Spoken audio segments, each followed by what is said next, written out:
we have a few questions for you, and these questions will set you free. Okay. The answers to these questions will set you free. So just relax and give us the easy answers that come. Can I smoke? Sorry. Relax, just relax. Okay. So you introduced into this conversation today an analogy that we used successfully for quite a while of upstream, downstream. And we always began it by saying, we love you so much, but it's like you take your canoe down to the river's edge and you point it upstream and you deliberately paddle upstream, complaining about how hard it is, with some sort of feeling of accomplishment or virtue in the struggle. And we say, just turn it downstream, just turn it in the other direction and let the natural stream carry you. So there's something that we know for sure about you that we want you to discover during this conversation. And that is, somewhere along your trail, you've picked up the belief, and a lot of people do, that there is advantage in struggle, that there's advantage in sacrifice, that there's advantage in drama, that there's advantage in entertaining drama, that there's advantage in the struggle. And because you believe that there's advantage in the struggle, that's your default place. That's where you go to. In other words, as we've been visiting here with you, we know that intellectually, conceptually, you understand law of attraction, and you understand the upstream, downstream, and you understand the flow. And yet, at every opportunity, you turned upstream because, now, we really want to talk about this. There must be something in it for you. I'm sorry? No. It's not about what it should be. No, it's not about that at all. So we want you to see if you can figure out, we'll figure it out together, what is in it for you. Why does the turn upstream feel like the path of least resistance to you? Why do you do that so easily? Did you have to defend yourself in a strong way when you were younger? Yeah, and there's a lot of drama, and you know, I'm used to drama, and it feels exciting to me, and So there is an upside to it. In other words, you got a lot of attention here. You're making people laugh. I'm sorry. I'm not faking it. There is not a reason in the world for you to feel sorry. You have done nothing wrong. Okay. You are not in a wrong place. I'm not faking it here. These are real emotions. I'm not an actress. There's no possibility of anyone ever getting in this chair who is faking it. Okay. Stop We're talking. Smarter than that. I know. So what you are demonstrating is an exaggerated version of what everybody in this room feels sometimes. I'm intense. And that's why you are the spokesman for this conversation. Thank you.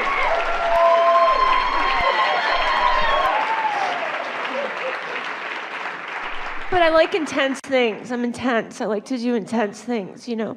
That's why I guess upstream appeals. It's like intense. So here are some upstream, downstream questions.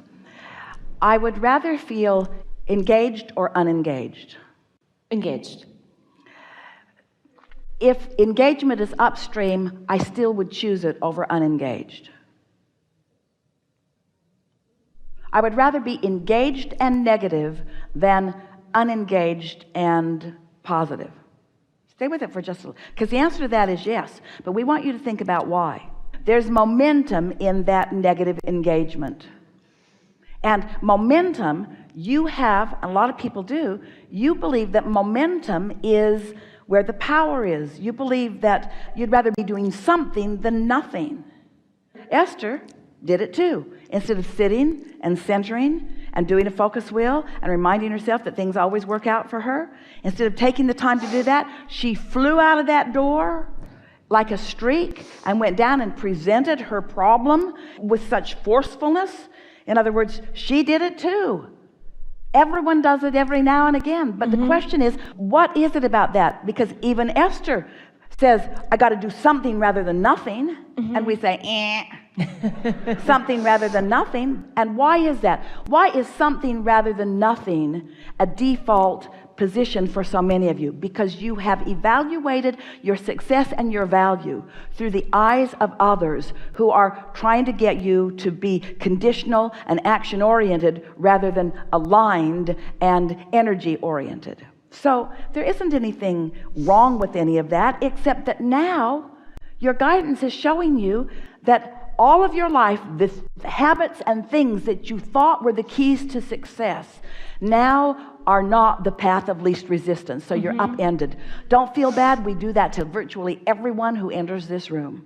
Because the things that you were doing when you didn't know about law of attraction often were not in alignment with what you will do after you know. In other words, understanding your point of attraction changes everything. Understanding why you have emotions changes everything. Understanding who you really are and what you really want changes everything. Understanding what downstream is changes everything. But it takes some time to allow it to change. And for sure,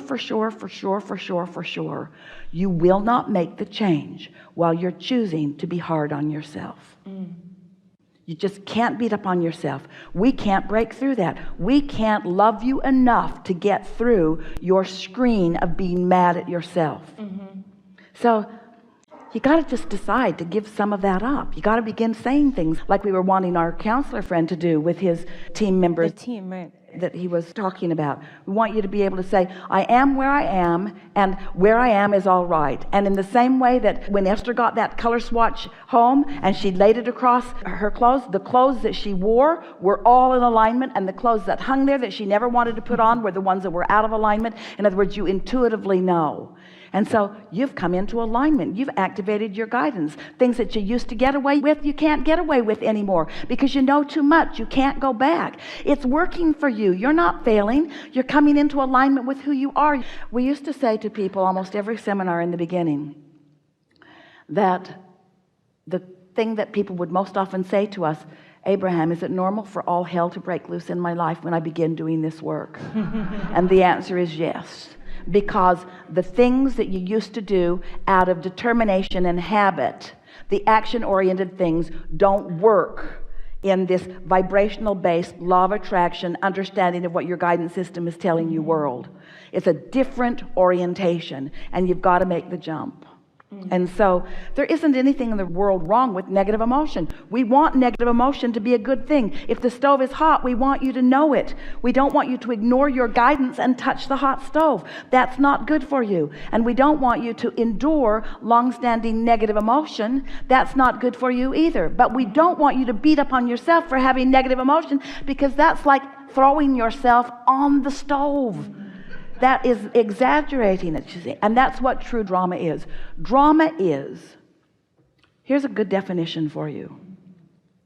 Drama is deliberately or indeliberately, purposefully or by default, choosing a vibration that is not in alignment with the way source sees it, and holding myself there until it gets bigger and bigger and bigger and bigger and bigger and bigger and bigger. Drama is trying to fix things through action rather than at the early stages through vibrational shifting. So it's on a drama disc? Say again? It's on a drama disc? That's the way you would call it, like how you have the discs? Well, we would say drama is a pattern of behavior. Drama is the umbrella result of being insensitive in the early stages to your emotion. Oh, right, okay. And when you're a writer, when you're making movies, when you're wanting to make people feel something, in other words, when you're dealing with a culture that's mostly oblivious to the way they How did feel. you know I was making a movie? Infinite Intelligent, I'm sorry. sorry, of course you knew. You may be more trouble than you're worth. You know that isn't true, don't you? You know that isn't true. Yeah, you know we wouldn't have called on you if you weren't right on the verge of something. Yeah, I know.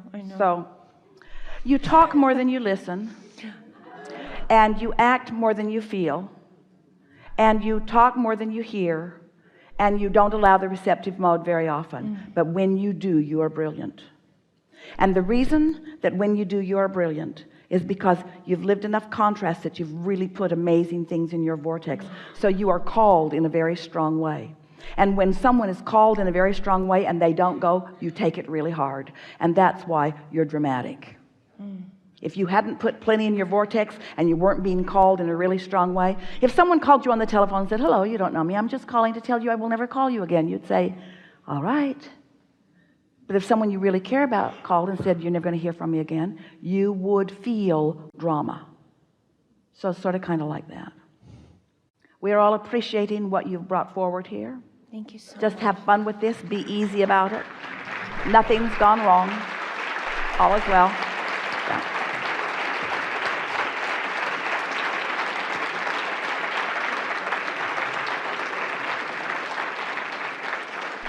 There will not be a more valuable discussion ever.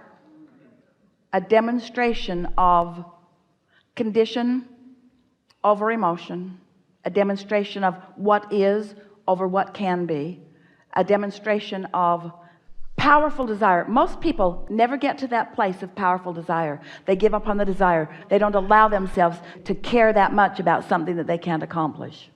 It's a really, really, really, really, really good thing. All right, where are you?